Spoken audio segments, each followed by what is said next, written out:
Group anagrams. इस problem में आपको एक एरे ऑफ स्ट्रिंग दिया हुआ है, जैसे ईट, टी, 10, 8, नेट, बैट। ये आपके 6 स्ट्रिंग्स है और इसका आपको एक एरे दिया हुआ है। आपको रिटर्न क्या करना है, इन 6 स्ट्रिंग में से जो जो सेम एनाग्राम के ग्रुप के अंदर आते हैं उनको एज ए ग्रुप रिटर्न करना है। जैसे आपका ये ईट, टी और 8 ये आपके एक एनाग्राम है, और फिर आपके 10 और नेट ये आपके एक एनाग्राम है, और ये बैट आपका एक सिंगल है। तो आपको 3 ग्रुप रिटर्न करने हैं जिसमें हर एक ग्रुप में सेम एनाग्राम्स होंगे।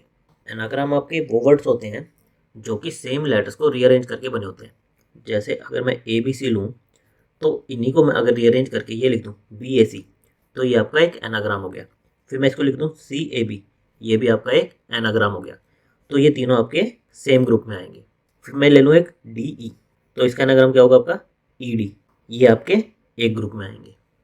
तो इस तरह से जो भी आपको स्ट्रिंग्स दिए हों उनकी ग्रुपिंग करके आपको सेम एनाग्राम्स एक ग्रुप में रखने हैं।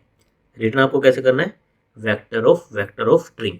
बेसिकली आपका एक आउटर एरे होगा, उसके अंदर आपका एक और एरे होगा जिसके अंदर एक ग्रुप्स की एनाग्राम्स होंगी। जैसे इसका आंसर हमने क्या रिटर्न किया, वेक्टर ऑफ स्ट्रिंग। बैट आपका एक ग्रुप आया, फिर नेट और 10 ये आपका एक ग्रुप बना, 8 ईट टी ये आपका एक ग्रुप बना। हमारे इस एरे की लेंथ कितनी हो सकती है, 10⁴ तक, और हर एक स्ट्रिंग की लेंथ कितनी हो सकती है, 10⁻² तक। तो इस प्रॉब्लम को हम अप्रोच कैसे कर सकते हैं।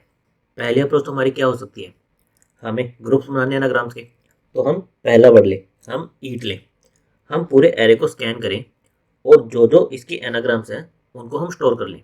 जैसे हमने ईट लिया, हमने पूरे एरे को स्कैन किया, एक ये है, एक हमारी टी आएगी, एक हमारी 8 आएगी, हमारी ये 3 आएगी, तो हम इसको एक ग्रुप में स्टोर कर लें, ईट, टी और 8, और इस वेक्टर को हमारे वेक्टर में पुश कर दें। फिर हम क्या करें, फिर हम नेक्स्ट वर्ड टी से शुरू करें, लेकिन टी को हम ऑलरेडी कंसिडर कर चुके हैं। इसके लिए हम क्या कर सकते हैं, एक बूलियन एरे बना लें।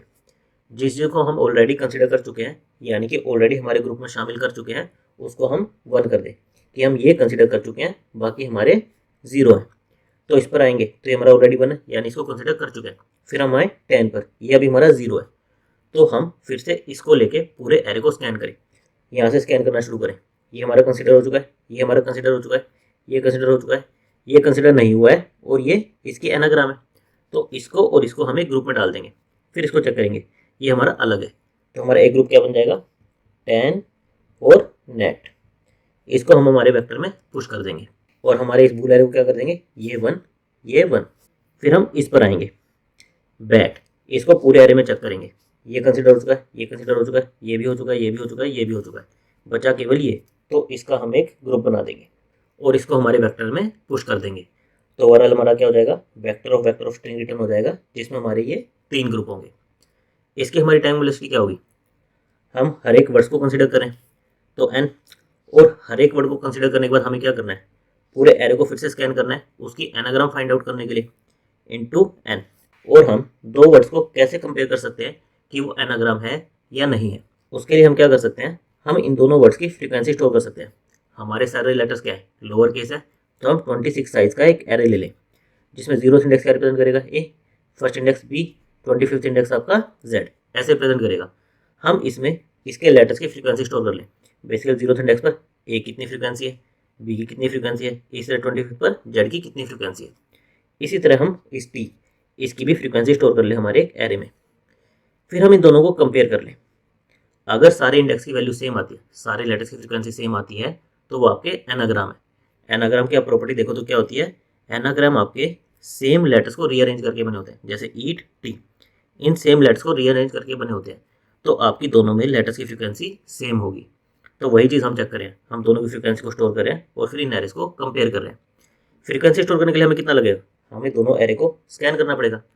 हम एक स्ट्रिंग की लेंथ मान लेते हैं के, तो हमें के टाइम लगेगा, और फिर इन दोनों को कंपेयर करने के लिए कितना लगेगा, 26 साइज का एक लूप लगाना पड़ेगा, इंटू 26। तो हमारी ओवरऑल टाइम वेलोसिटी क्या हो जाएगी, n इंटू के इंटू 26, और n की वैल्यू हमारी क्या है, 10⁴ तक हो सकती है, और k की वैल्यू 10⁴ तक। 10⁴ इंटू 10⁴ इंटू 10⁴ इंटू इसको 10⁴ मान ले, तो 10⁴ में जाएगा, जो कि हमारा क्या है, टाइम आउट मार जाएगा। तो हम इसको इम्प्रूव कैसे करें, इम्प्रूव करने के लिए आप एक चीज़ नोट करो, जो भी आपके एनाग्राम्स हैं वो सेम लेटर्स की रीअरेंजमेंट होती है। तो अगर मैं इन्हें सॉर्ट कर दूं, जैसे ईट टी एट, इनको सॉर्ट करूंगा, ईट को सॉर्ट करूंगा तो क्या आएगा ए ई टी, टी को सॉर्ट करूंगा तो क्या आएगा ए ई टी, एट को सॉर्ट करूंगा तो क्या आएगा ए ई टी। पहले सबसे छोटा लेटर, फिर उससे बड़ा, फिर उससे बड़ा। तो अगर हम एनाग्राम्स को सॉर्ट करेंगे तो हमारा सेम लेटर आएगा। तो हम क्या कर सकते हैं, इसको हम एक की तरह यूज़ कर लें। हम क्या करें, जो हमारा ए ई टी ये आया, इसको हम एक की तरह यूज़ करें और इसमें स्टोर क्या कर लें, इसके कोरस्पॉन्डिंग जो जो एनाग्राम्स है। जैसे ईट है तो ईट, टी है तो टी, एट है तो एट। फिर हम इसको 10, इसको सॉर्ट करें, क्या आएगा ए एन टी, इसको हम की मान ले, इसकी वैल्यू में हम 10 और नेट इनको स्टोर कर लें। फिर ये हमारा ए बी टी सॉर्ट किया तो ये आएगा, इसकी वैल्यू में हम बी ए टी इसको स्टोर कर लें। ये हमारी क्या हो गई, की हो गई, ये हमारी वैल्यू हो गई। फिर हम लास्ट में जो जो ये वैल्यूज़ हैं इनको हम हमारे एक वेक्टर में स्टोर कर लें। तो हमारा क्या बन जाएगा, वेक्टर ऑफ स्ट्रिंग, जो कि हमें चाहिए था। इसको हम बना कैसे सकते हैं, की वैल्यू पर हमारा क्या होता है हैश मैप। बेसिकली हम हैश मैप बना रहे हैं। हैश मैप में हम क्या बना रहे हैं, हमें एक यूनिक की चाहिए होती है।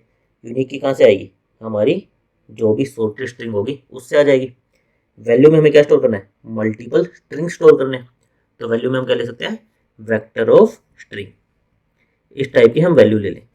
बेसिकली हमारी मैप किस टाइप से बनेगा, हम एक अनऑर्डर्ड मैप लें, उसके अंदर हमारी की तो क्या होगी, एक स्ट्रिंग टाइप की होगी, और वैल्यू क्या होगी हमारी, वेक्टर ऑफ स्ट्रिंग इस टाइप की होगी, राइट। फिर हमें क्या करना है, हमें एरे को स्कैन करना शुरू करना है।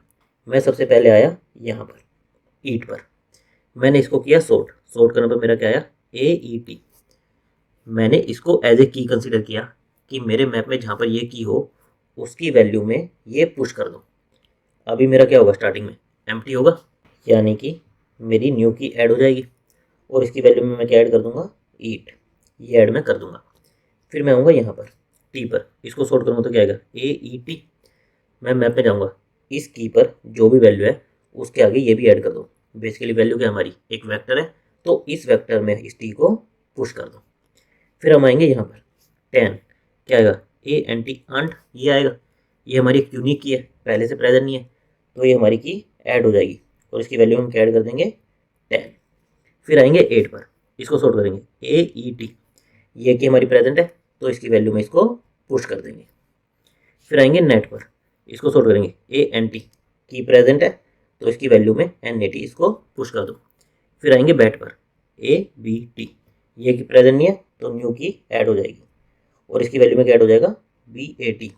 हमारा एरे पूरा स्कैन हो गया। तो लास्ट में हम क्या करें, ये जो भी हमारी वैल्यूज़ हैं इसको हम रिटर्न कर दें। इसकी हमारी टाइम कॉम्प्लेक्सिटी क्या होगी, एक तो हम पूरा लूप चला रहे हैं, हम हर एक स्ट्रिंग को कंसिडर करें तो एक तो आ जाएगा एन। फिर हम क्या करें, हर एक स्ट्रिंग को सॉर्ट करें। स्ट्रिंग की लेंथ मैं मान लेता हूँ के है, तो सॉर्ट करने के लिए कितना टाइम लगेगा, के लॉग ऑफ के, इतना टाइम लगेगा। उसके बाद मुझे क्या करना है, मुझे इसे अपने हैश मैप में इंसर्ट करना है। हम अनऑर्डर्ड मैप ले रहे हैं तो इंसर्शन ऑपरेशन हम क्या मान सकते हैं, अप्रोक्सीमेटली O1 मान सकते हैं, कांस्टेंट टाइम। लेकिन हमें इस स्ट्रिंग को यहाँ पर कॉपी करना पड़ेगा। जब हमारे वेक्टर में पुश करेंगे तो ये स्ट्रिंग हमें यहाँ पर कॉपी करना पड़ेगा। तो इसके लिए हमारा कितना टाइम और लगेगा, के टाइम और लगेगा। तो हमारी टाइम कॉम्प्लेक्सिटी क्या आएगी एन इंटू, इसके अंदर हमें क्या क्या करना है, सॉर्ट करना है और हमारे हैश मैप में ऐड करना है के लॉग के प्लस के। तो हमारी ये टर्म डोमिनेट करेगी, तो हम क्या कह सकते हैं एन के लॉग ऑफ के। ये हमारी टाइम कॉम्प्लेक्सिटी होगी। स्पेस कॉम्प्लेक्सिटी कितनी लगेगी, हमें एक हैश मैप बनाना पड़ेगा, जितने हमारे स्ट्रिंग्स होंगे उतने साइज का यहाँ पर हैश मैप बन सकता है। तो एन, और हर एक स्ट्रिंग की लेंथ कितनी होगी के इंटू के, और साथ में हमें ये स्ट्रिंग्स यहाँ पर स्टोर करने हैं एक्चुअल स्ट्रिंग्स, तो इसकी भी कितनी लगेगी एन इंटू के प्लस एन इंटू के। तो ओवरऑल हम क्या कह सकते हैं, हमारी स्पेस कॉम्प्लेक्सिटी कितनी लगेगी ऑफ एन इंटू के।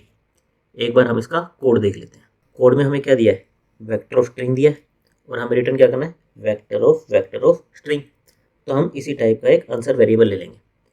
फिर हमें क्या करना था, एक हैश मैप लेना था, तो हमने ले लिया अनऑर्डर्ड मैप। किस टाइप का लेना था, जिसकी की क्या हो, एक स्ट्रिंग हो, और वैल्यू क्या हो, एक वेक्टर ऑफ स्ट्रिंग हो। तो हमने अनऑर्डर्ड मैप ले लिया, जिसको हमने नाम दे दिया एमपी। फिर हमें क्या करना था, एक एक स्ट्रिंग को कंसिडर करना था। तो हमने उसके लिए 0 से लेके जितना हमारा एरे का साइज है उतना लूप चला दिया। उसके अंदर हमें क्या करना था, हमें सॉर्ट करना था और उसे हमारे हैश मैप में इंसर्ट करना था। तो हमने यहाँ पर सॉर्ट कर दिया, लेकिन हमारा ओरिजिनल स्ट्रिंग मॉडिफाई ना हो उसके लिए हमने क्या किया, हमने इसे एक टेम्प वेरिएबल इसमें स्टोर कर लिया। क्योंकि हमारे वेक्टर में पुश क्या होगा, ओरिजिनल स्ट्रिंग पुश होगा, और अगर हम सॉर्ट कर देंगे तो हमारा ओरिजिनल स्ट्रिंग मॉडिफाई हो जाएगा। तो हमने उसको एक पहले टेम्प स्ट्रिंग में स्टोर करा लिया। फिर हमने उस टेम्प स्ट्रिंग को सॉर्ट कर दिया और वो हमारी क्या आएगी, की आएगी। तो हमने एमपी ऑफ की इस पर क्या कर दिया, वैल्यू को पुश कर दिया हमारे वेक्टर में। एमपी ऑफ की डॉट पुश बैक, जो हमारा स्ट्रिंग था वहाँ पर वो हमने पुश कर दिया। तो इस तरह से हमारे सारे के सारे स्ट्रिंग्स हमारे हैश मैप में स्टोर हो जाएंगे। लास्ट में हमें क्या करना था, जो भी हमारे हैश मैप में की के कोरस्पॉन्डिंग वैल्यूज थी उसको हमारे वेक्टर में स्टोर करना था। तो हमने हमारे हैश मैप पर लूप लगा दिया।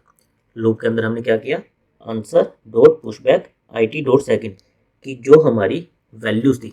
हमारी हैश मैप क्या होती है, की वैल्यू इस टाइप का पेयर होता है। की किससे रिप्रेजेंट होता है, फर्स्ट से, और वैल्यू किससे रिप्रेजेंट होती है, सेकंड से। तो आई टी डॉट सेकेंड यानी कि वैल्यूज को हमारे वेक्टर में पुश कर दो और लास्ट में हमारे आंसर को रिटर्न कर दो। यहाँ से हमारी टाइम कॉम्प्लेक्सिटी क्या आ रही है, एन इंटू के लॉग के प्लस के, इतनी आ रही है। और यहाँ से कितनी आ रही है, हमारा वर्स्ट केस में हैश मैप कितने साइज का हो सकता है, एन साइज का हो सकता है। और हर बार हमें क्या करना पड़ेगा, पूरा पूरा स्ट्रिंग हमारे इस वेक्टर में पुश करना पड़ेगा इंटू के। तो ओवरऑल हमारी क्या आ जाएगी, एन इंटू के लॉग ऑफ के, ये वाली टर्म हमारी डोमिनेट करेगी। और स्पेस कॉम्प्लेक्सिटी कहाँ से आएगी, ये हमारे हैश मैप से, और ये जो टेम्परेरी स्ट्रिंग बनाएंगे। टोटल कितनी लगेगी हमारी, ऑफ एन इंटू के। Thank you guys.